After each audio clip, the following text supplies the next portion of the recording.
Un quinquennat perdu pour le climat et l'écologie. Bonjour Sylvain Burquier, vous êtes Bonjour. membre de cette convention citoyenne pour le climat. Et à ce titre, vous aurez face à vous tout à l'heure donc Emmanuel Macron. Nous sommes avec Jean-Charles Colarroy. Bonjour, député La République En Marche de l'Isère et référent national pour la transition écologique à La République En Marche. Valérie Nataf nous accompagne également. Avant d'aller sur le fond, j'aimerais qu'on se souvienne, c'est pas lointain, hein, de quelques mots du président de la République lorsqu'il répondait à nos confrères de Brut.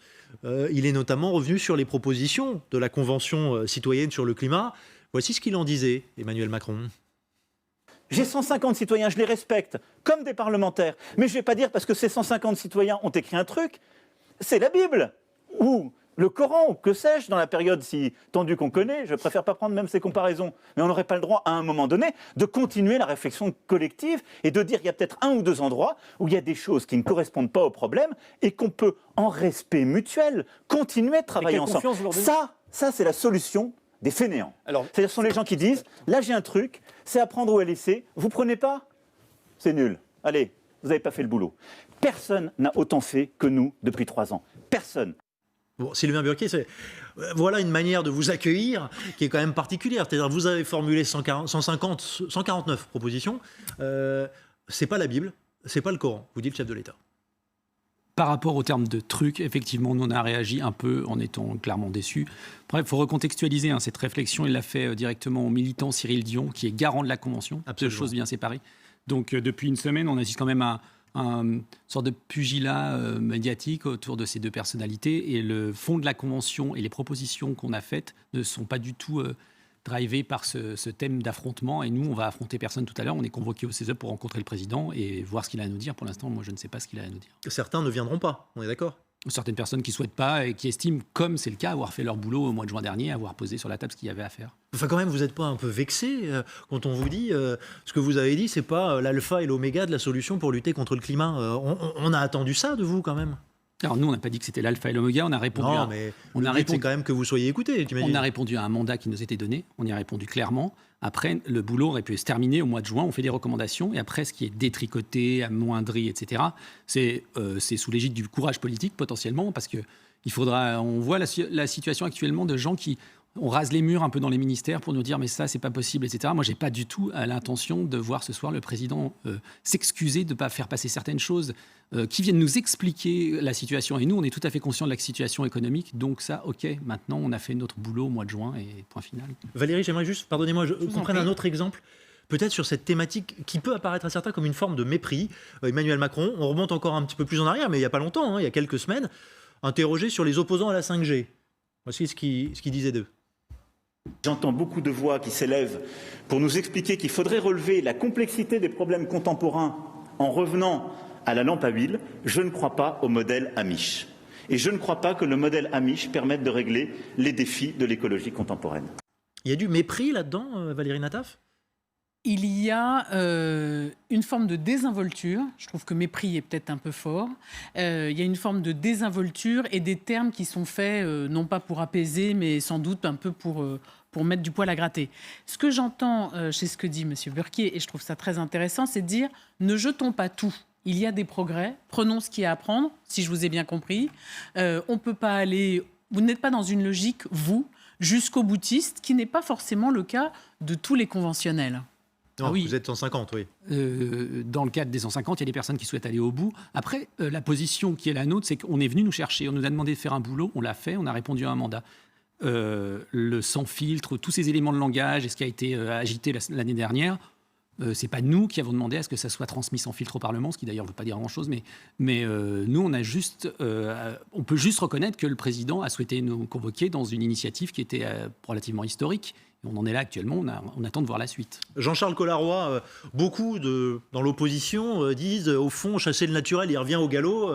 Emmanuel Macron, il a fait une lecture peut-être politique des résultats des municipales, se disant c'est teinté de vert.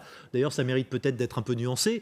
On se lance là-dedans et puis finalement, à travers les petites phrases, on montre qui on est réellement. Et il faut retenir quoi de tout ça ?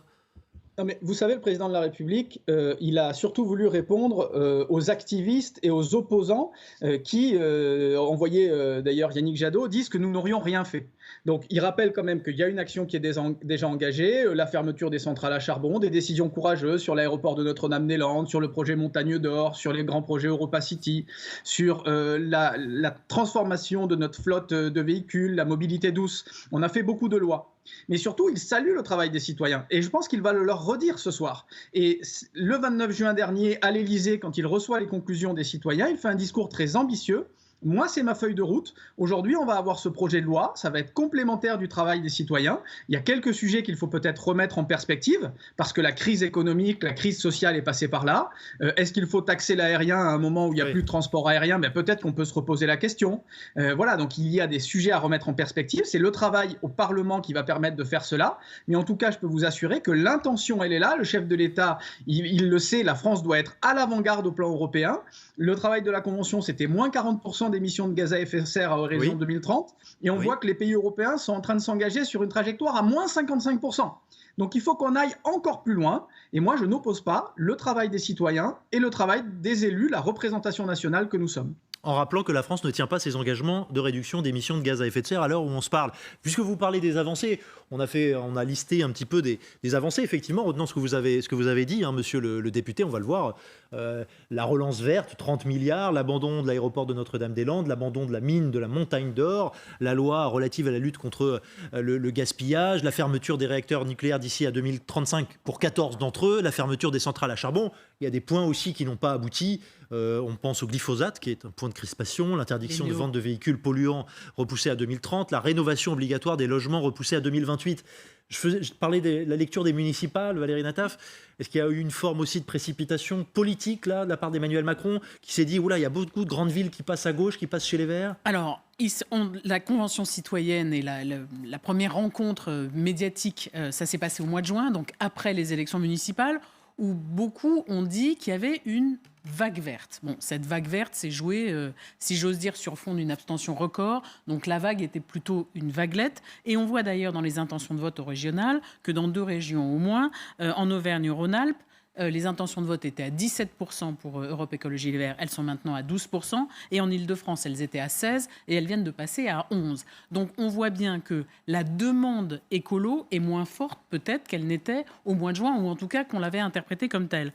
Il y a autre chose aussi, c'est que la pandémie qui a évidemment bouleversé beaucoup de choses.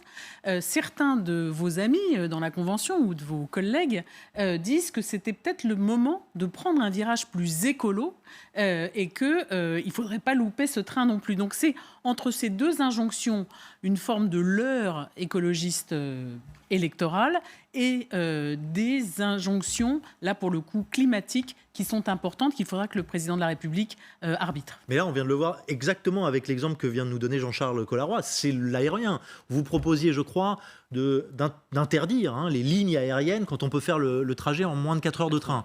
On nous avait dit plutôt 2h30. Là, ça, je sais pas trop, on ne sait pas trop, peut-être pour soutien du secteur aérien, ça sera peut-être totalement abandonné. Elle va avoir bon dos, la crise, à vos yeux ? Les 2h30, c'est acté dans le projet de loi. En tout cas, nous, on proposait 4 heures, ça a été passé à 2h30, ça dénature. Mais on ne reviendra pas là-dessus, vous pensez, au prétexte de la crise? Dans le contexte de ce qui a été proposé la semaine dernière dans les arbitrages sur le projet de loi, on est à 2h30 maintenant, il faut que ça passe au Parlement, il faut que ce soit voté, etc. Mais juste pour revenir à ce que vous disiez, en fait, sur le contexte actuel, les agendas politiques qui se posent, les régionales, tous ces éléments-là, nous, il faut rappeler quand même qu'à aucun moment on se pose en tant que militant et activiste. Bien sûr. On a un travail de citoyen qui est fait de manière mesurée et responsable. Les écolos disent qu'on ne va pas assez loin. La sphère économique dit en gros qu'on est complètement dingue. Donc potentiellement, cette voie du milieu serait la bonne et c'est ce qui a créé le consensus entre nous. Et dans cette nouveauté démocratique, on est arrivé à des votes à 90%, donc qui nous donne plutôt raison par rapport à toutes les petites phrases, ce qu'on a vu Yannick Jadot tout à l'heure, etc. On se pose ailleurs, hors de ces sphères-là. Qu'est-ce que vous attendez d'Emmanuel Macron ce soir? Qu'est-ce qui pourrait vous satisfaire? Vous avez, j'imagine, pas fixé forcément un curseur au nombre de propositions, mais qu'est-ce qui vous plairait, vous? Qui fasse des efforts. Moi, l'engagement, le sans-fil, tout ça, c'est pas mon problème. Moi, j'ai fait ce que j'avais à faire après. C'est des phrases, c'est des postures politiques. Nous, en fait, on a juste constaté une urgence qui est réelle, etc. Les 149 mesures des citoyens, le sort des citoyens, dans un sens, s'en fiche, c'est pas le problème. Le problème, c'est 1,5 degré.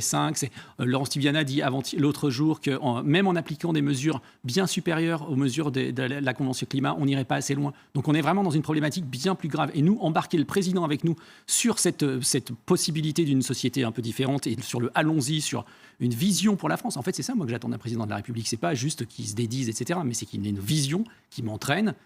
Le référendum et la Constitution, ça peut être aussi, est-ce que ce ne sera pas un leurre si on change les termes ? Mais allons-y. Nous, on nous l'a dit suffisamment. Maintenant, nous, on attend de voir tout à l'heure et ça va être un bon moment. Jean-Charles Colas-Roy, on attend de voir maintenant, effectivement. Oui, moi je pense que c'est important que le président de la République donne les derniers arbitrages sur quelques engagements forts, parce qu'il faut des mesures structurantes. Vous avez ramené le sujet sur un plan politicien, mais moi je le ramène sur le sujet des engagements de la France. À horizon 2040, nous devons réduire nos émissions. Et il y a donc des changements radicaux à faire. Donc cette loi, elle va y contribuer, cette loi Convention citoyenne, elle va y contribuer. Et les 30 milliards d'euros du plan de relance dans les 2 ans qui viennent consacrés au verdissement de l'économie, là aussi ce sont des actions très structurantes pour la rénovation des bâtiments publics. Par exemple, 4 milliards d'euros investis pour des plans mobilité, les réseaux des petites lignes, ce qu'on appelle les lignes capillaires dans les régions, le développement des bornes électriques par exemple, un grand plan hydrogène de 2 milliards d'euros. Donc le président de la République, il doit à la fois donner une vision, donner bien quelques arbitrages sur des mesures emblématiques que nous traduirons dans la loi au Parlement, et puis aussi des moyens sur la durée, parce que rénover les bâtiments, ce sont bien des dizaines de milliards d'euros pendant plusieurs années qu'il faudra mettre sur la table. Il n'y a pas que la loi, que la contrainte, il y a aussi les moyens que nous mettons pour engager la transition. Et puis aussi, M. Burquier l'a dit, redonner du sens. Parce que la transition écologique, moi j'insiste sur le mot transition. Il faut dire que ça prend du temps, il faut dire que c'est compliqué pour certains secteurs qui vont devoir changer. Quand on ferme les centrales à charbon, derrière ce sont des salariés, des sous-traitants, des familles qui doivent changer de métier. Il faut accompagner tout cela et aussi embarquer les plus modestes. Moi c'est ce que j'attends du chef de l'État.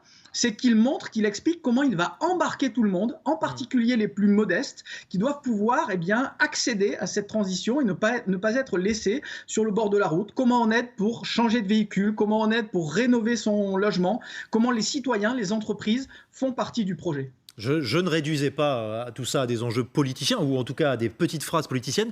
L'objectif, c'est réduire les effets de serre, les gaz des émissions à effet de serre de 40%. Pas de demi-mesure. On ne va pas se nourrir de mots si on veut atteindre un objectif pareil. Oui, d'autant que, comme l'a rappelé monsieur, l'objectif européen, c'est moins 55%. Donc, il va falloir avancer.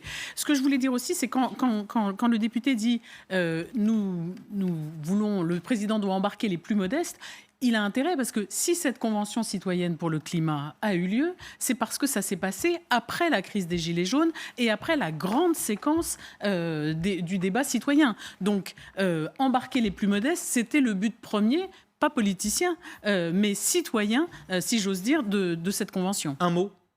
Embarquer les plus modestes, en fait, dans la Convention citoyenne, un des grands principes, c'était la justice sociale, d'intégrer cette notion-là fortement. Aujourd'hui, quand on détricote une mesure sur la réduction de la TVA sur le train, qui passe à 5%, alors qu'on dit aux gens, il ne faut pas prendre l'avion, c'est mal, etc., prenez le train, et que ça coûte presque moins cher que de faire un transatlantique, plus cher que de faire un transatlantique, je trouve qu'il y a quand même un biais, clairement, entre ces décisions et puis entre ce qu'on propose et les décisions qui sont prises derrière. Et vous jugerez sur pièce ce soir, puisque vous aurez face à vous Emmanuel Macron, vous l'écouterez, vous l'interrogerez très certainement, et n'hésitez pas à venir nous raconter ce que vous en concluez finalement. Merci Sylvain Burquier, merci Jean-Charles Colas-Roy, vous restez avec moi Valérie Nataf, dans un instant tout autre sujet, les enjeux sanitaires. On teste massivement depuis ce matin du côté du Havre, du côté de Charleville-Mézières. On a vu d'ailleurs un certain Édouard Philippe regarder et surveiller ces opérations de très près. À quoi ça sert de tester massivement ? On s'interroge, à tout de suite.